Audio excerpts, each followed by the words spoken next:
Anybody with metastatic cancer will tell you that the first few months up to the first year is very difficult because you just don't have the hope. I live from scan to scan, and it's not a good way to live.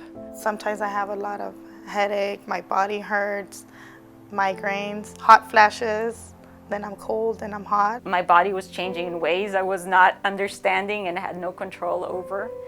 Chronic diarrhea that comes on like urgently, it's no planning, and you get these severe stomach cramps. Lost my hair, I gained a lot of weight. I got a rash on my face that looked like acne. I hadn't had this kind of acne since I was 12.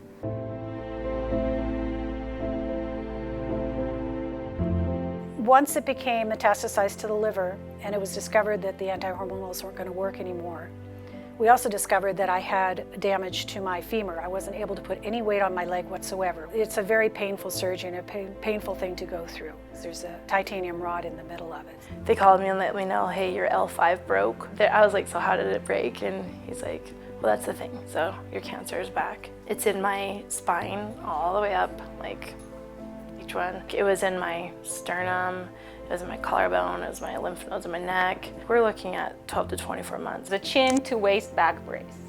And they were scared that it could just break at any moment and paralyze me.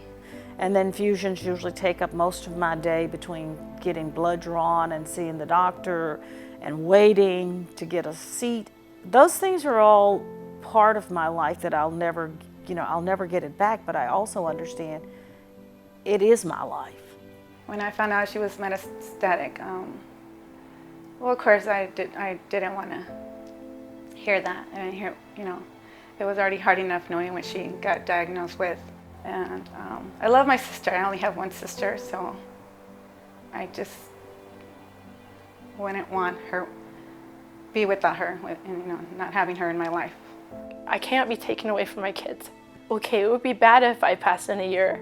It would be sad if I passed in 5 years. It makes me just as sad if I'm not there to see my girls in their wedding dresses.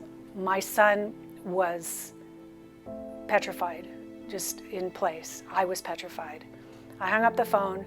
I excused myself saying I had to go to the bathroom. I went into my room and I dropped to the floor because I didn't want to upset him because my kids are my life. She showed up to my house and she surprised me because she had shaved her hair.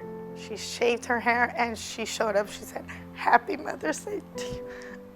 One day she told me, what hurts me the most is my hair. She said, not so much that I have breast cancer, because at least, after the mastectomy, I could just cover myself up and I feel normal. But without my hair, I don't.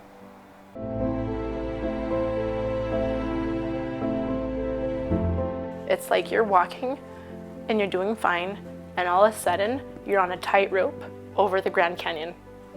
And some days I want to jump because my pain's so high. When I woke up at night after these nightmares about having breast cancer, I still had it. It was a nightmare that just would not go away. It is a different type of cancer, and it's a cancer that's still killing people. And that's the hard thing to say, is that it's not curable. I think it definitely takes a village to help someone get through breast cancer or live with it, because it doesn't just end, it continues. It's the hardest thing that a person, I've been through so much, but it is so hard to live every single day. It's hard to do what I need to do to be a good mom, a wife. It's just hard to be alive. We need people out there shouting it from the rooftop. We need more studies. We need more dollars for research.